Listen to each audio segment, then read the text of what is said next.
800 سال جہاں پر مسلمانوں نے حکومت کی، لیکن یہودیوں کا قبضہ ہوا۔ آخری بادشاہ ابو عبداللہ، اس نے اپنی قوم کو ایک پہاڑ کے اوپر چڑھ کر کے خطاب کیا تھا، اے میری قوم، میں نے تیری عزت کا سودا ایک ایسے قوم کے ساتھ کر دیا ہے، پتہ نہیں وہ میری حفاظت یا تیری حفاظت کر پائے گی یا نہیں کر پائے گی۔ میں نے تمہاری عزت و آبرو کا سودا یہودی کے ہاتھ کر دیا ہے، فرڈیننڈ سے معاہدہ کر لیا۔ ابو عبداللہ نے پہاڑی پہ کھڑے ہو کے کہا تھا، آج کے بعد تو اپنے اس بیٹے کو میری قوم نہیں دیکھ پائے گی۔ حضرات، فرڈیننڈ نے کہا تھا کہ تم ہم کو حکومت دے دو اپنے یہاں کی، یہ زمین ہم کو دے دو، ہم تم کو ناگرکتا دیں گے، ہم تم کو یہاں پر رہنے کا پورا پورا ادھیکار دیں گے، مسلمانوں کی جان مال عزت و آبرو کی حفاظت کریں گے۔ حضرات، فرڈیننڈ سے ابو عبداللہ نے معاہدہ کر لیا۔ حال کیا ہوتا ہے، ابو عبداللہ پہاڑی پہ خطبہ دینے کے بعد پہاڑوں میں غائب ہو جاتا ہے۔ اس کے بعد فرڈیننڈ نے کیا کیا، مسلمانوں کو پانی والے جہاز میں بٹھا کر کے سمندر پار کرا رہا تھا، سارے جہازوں کو سمندر میں ڈبو دیا گیا، سارے مسلمانوں کو سمندر میں ڈبو کر کے مار دیا گیا۔ سنو، بچے بچے تھے، چھوٹے چھوٹے بچے، ان بچوں کو ایک میدان میں جمع کیا گیا، ان کے اوپر گھوڑے دوڑا دیے گئے، گھوڑوں کی ٹاپوں سے ان بچوں کو رون دیا گیا۔ کتنی ماؤں کی چیخیں نکلی ہوں گی، کتنی ماؤں کی آہیں نکلی ہوں گی، کتنا بھیانک وہ حادثہ ہوا ہوگا جس میں بچوں کو گھوڑوں کی ٹاپوں کے نیچے رون دیا گیا۔ بتاؤ کیا کسی کو یہ واقعہ یاد ہے؟ بتاؤ کیا کسی نے اس حادثے کو یاد رکھا؟ نہیں۔ تاریخ جیسے آگے بڑھتی گئی، مسلمان تاریخ کو بھولتے چلے گئے، مسلمان حادثوں کو بھولتے چلے گئے۔ اور آگے آ کر کے دیکھو، بغداد کی سرزمین پہ جب ہلاکو خان کی فوج نے حملہ کیا تھا، کیسا بغداد میں قتل عام ہوا تھا مسلمانوں کا۔ ہلاکو خان نے قسم کھائی تھی کہ مسلمانوں کے سروں کا مینار بناؤں گا اور آخری کھوپڑی میں جا کر کے شراب پیوں گا۔ وہ مسلمانوں کا قتل عام بغداد میں ہوا کہ 1-2-3 مہینے تک دریائے دجلہ کا پانی سرخ رہا، اور جب سرخی ختم ہوئی تو پھر کتابوں کی سیاہی نظر آنے لگی۔ بتاؤ، مسلمانوں کا قتل عام ہوا، کیا یہ واقعہ کسی کو یاد ہے؟ کیا یہ حادثہ کسی کو یاد ہے؟ بھلا دیا مسلمانوں نے اس حادثے کو، بھلا دیا مسلمانوں نے اس تاریخ کو، بھلا دیا مسلمانوں نے اس واقعے کو۔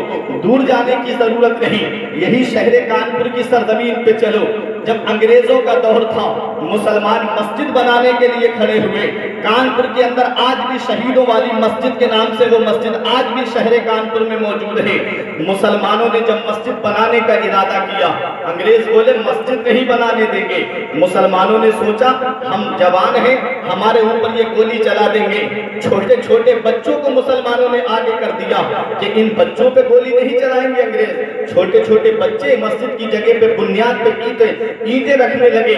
جب بنیاد اٹھنے لگی تو انگریزوں نے 17 راؤنڈ گولی چلائی اور سارے بچوں کو وہیں پر شہید کر دیا گیا۔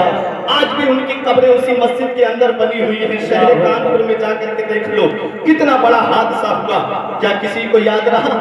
کتنا بڑا المیہ ہوا، کیا کسی کو یاد رہا؟ بھلا دیا مسلمانوں نے اس تاریخ کو، بھلا دیا مسلمانوں نے اس المیہ کو۔ دور جانے کی ضرورت نہیں، ابھی کچھ دنوں پہلے کی بات ہے، تم نے برما کا معاملہ دیکھا ہوگا، کیسا مسلمانوں کا قتل عام کیا گیا تھا۔ کسی کی لاش جنگل میں جلی پڑی ہے، کسی کے حلق میں لکڑی پیوست کر دی گئی ہے، کسی کا گلا کاٹ کر کے جنگل میں ڈال دیا گیا ہے، کیسا مسلمانوں کا قتل عام کیا گیا تھا۔ تو کیا اس واقعے کو کسی نے یاد رکھا؟ بھلا دیا مسلمانوں نے، اس تاریخ کو بھی فراموش کر دیا، اس حادثے کو بھی فراموش کر دیا۔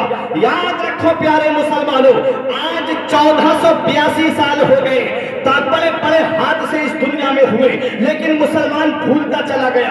بڑے بڑے المیہ اس دنیا میں ہوئے، لیکن مسلمان فراموش کرتا چلا گیا۔ لیکن کربلا کا واقعہ آج تک کوئی کیوں نہیں بھول پایا؟ 1482 سال گزر گئے، آج بھی جب محرم کا مہینہ آتا ہے کربلا کے حسین کی یاد تازہ، آج بھی جب محرم شریف کی 10 تاریخ آتی ہے کربلا کے حسین اعظم کو یاد کیا جاتا ہے۔ حادثے تو بہت بہت بڑے اس دنیا میں ہوئے، لیکن مسلمانوں نے فراموش کر دیے۔ کربلا کے شہید اعظم کو کوئی آج تک کیوں نہیں بھلا پایا؟ کربلا کے حسین اعظم اعظم کو کوئی آج تک کیوں نہیں بھلا پایا؟ تو سنو کیسرپور کے زندہ دل مسلمانوں، یہ علماء میرے جملے کی تائید کریں گے کہ جب جان اپنی حفاظت کے لیے دی جاتی ہے تو وہ تاریخ میں محدود ہو کے رہ جاتی ہے، اور جان جب کسی نظام کو بچانے کے لیے دی جاتی ہے، جان جب کسی قانون کو بچانے کے لیے دی جاتی ہے، جان جب کسی آئین کو بچانے کے لیے دی جاتی ہے، وہ تاریخ میں محدود نہیں ہوتی ہے، بلکہ جب تک وہ نظام رہتا ہے اس شخصیت کا نام رہتا ہے، جب تک وہ قانون رہتا ہے اس شخصیت کا نام رہتا ہے۔ دیکھو کربلا کی سرزمین پر امام حسین نے جام شہادت نوش کیا ہے تو اپنے بچاؤ کے لیے نہیں، مدینے والے مصطفیٰ کی شریعت قرآن کی عظمت کی خاطر دیا ہے۔ جب تک نبی کی شریعت سے رہے گی حسین کا نام زندہ رہے گا، جب نبی کا مذہب رہے گا حسین کا نام زندہ رہے گا، جب تک نبی کا دین رہے گا حسین کا نام زندہ رہے گا، جب تک قرآن پڑھا جاتا رہے گا حسین کا نام زندہ رہے گا، جب تک مسجدوں سے اذانیں ہوتے رہیں گی حسین کا نام زندہ رہے گا، منبروں سے خطیب خطبہ دیتا رہے گا حسین کا نام زندہ رہے گا، جب تک مسجدوں میں نمازیں ہوتی رہیں گی حسین کا نام زندہ رہے گا۔ اس نواسے پر محمد مصطفیٰ کو ناز ہے، اس کی ہمت پر علی شیر خدا کو ناز ہے۔ سجدے اوروں نے کیے ان کا الگ انداز ہے، حسین نے وہ سجدہ کیا جس پر سبھی کو ناز ہے۔ نعرہ تکبیر، نعرہ رسالت، مسلک اعلیٰ حضرت شہید اعظم کانفرنس علامہ فرقان منظری صاحب قبلہ، سرزمین کیسرپور، مسلمانان کیسرپور، نعرہ تکبیر، نعرہ رسالت۔ ارے بہت اچھے منظری صاحب، واہ واہ واہ۔ آپ کے 10 منٹ ہو چکے ہیں، اب جا سکتے ہیں۔ آپ کے 10 منٹ ہو چکے ہیں جو مولانا صدیق صاحب نے کہے تھے۔ اب بتائیں آگے بڑھیں۔ جب تک مسجد سے اذانیں ہوتی رہیں گی حسین کا نام زندہ رہے گا، جب تک منبر سے خطیب خطبہ دیتا رہے گا حسین کا نام زندہ رہے گا۔ حسین نے کربلا میں جام شہادت جو نوش کیا ہے وہ اپنے بچاؤ کے لیے نہیں کیا ہے، مدینے والے مصطفیٰ کی شریعت کے لیے کیا ہے، نبی کے دین کی خاطر کیا ہے۔ جب تک دین رہے گا حسین کا نام زندہ رہے گا، جب تک شریعت رہے گی حسین کا نام زندہ رہے گا۔ حضرات کون حسین؟ وہ حسین جنہیں رسول خدا کی تصویر کہا جاتا ہے، وہ حسین جنہیں صدیق کی صداقت کا پیکر کہا جاتا ہے، وہ حسین جنہیں فاروق اعظم اشداء علی الکفار کی شمشیر برہنہ کہا جاتا ہے، وہ حسین جنہیں رحم و کرم میں ذوالنورین جامع القرآن کا مظہر عدم کہا جاتا ہے، وہ حسین جنہیں علی شیر خدا کی شجاعت کے نام سے یاد کیا جاتا ہے، ہاں وہی حسین جنہیں علی کا نور نظر کہا جاتا ہے، وہ حسین جنہیں فاطمہ کا لخت جگر کہا جاتا ہے، وہ حسین جنہیں شریعت کا محافظ کہا جاتا ہے، وہ حسین جنہیں قرآن کے قوانین کا محافظ کہا جاتا ہے، وہ حسین جنہیں اسلامی لشکر کا سپہ سالار کہا جاتا ہے، ہاں وہی حسین۔ آپ نے بچپن بہت سنا ہوگا امام حسین کا، آج میں آپ کو حسین کی جوانی سناتا ہوں، پھر آپ کو کربلا کے وہ خونی منظر آپ کے سامنے پیش کروں گا، اور مجھے کربلا کے بعد کا بیان بھی کرنا ہے، اس لیے آپ اپنی جگہ آرام سے بیٹھے رہیے گا۔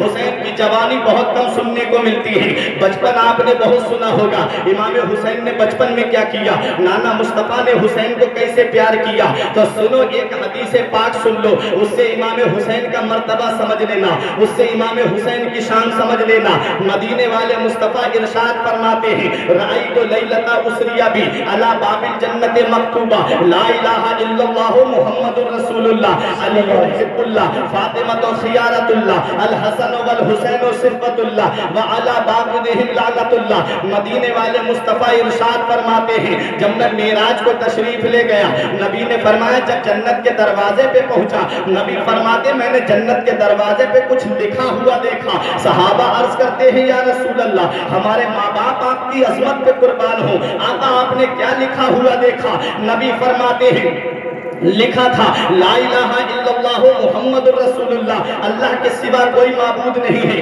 محمد اللہ کے رسول ہے۔ نبی فرماتے آگے لکھا ہوا تھا علی حب اللہ، علی اللہ کا محبوب ہے، فاطمہ تو خیارت اللہ، فاطمہ اللہ کی پسندیدہ بندی ہے، الحسن والحسین صفۃ اللہ، حسن اور حسین اللہ کے پسندیدہ بندے ہیں۔ اے کیسرپور کے زندہ دل مسلمانوں،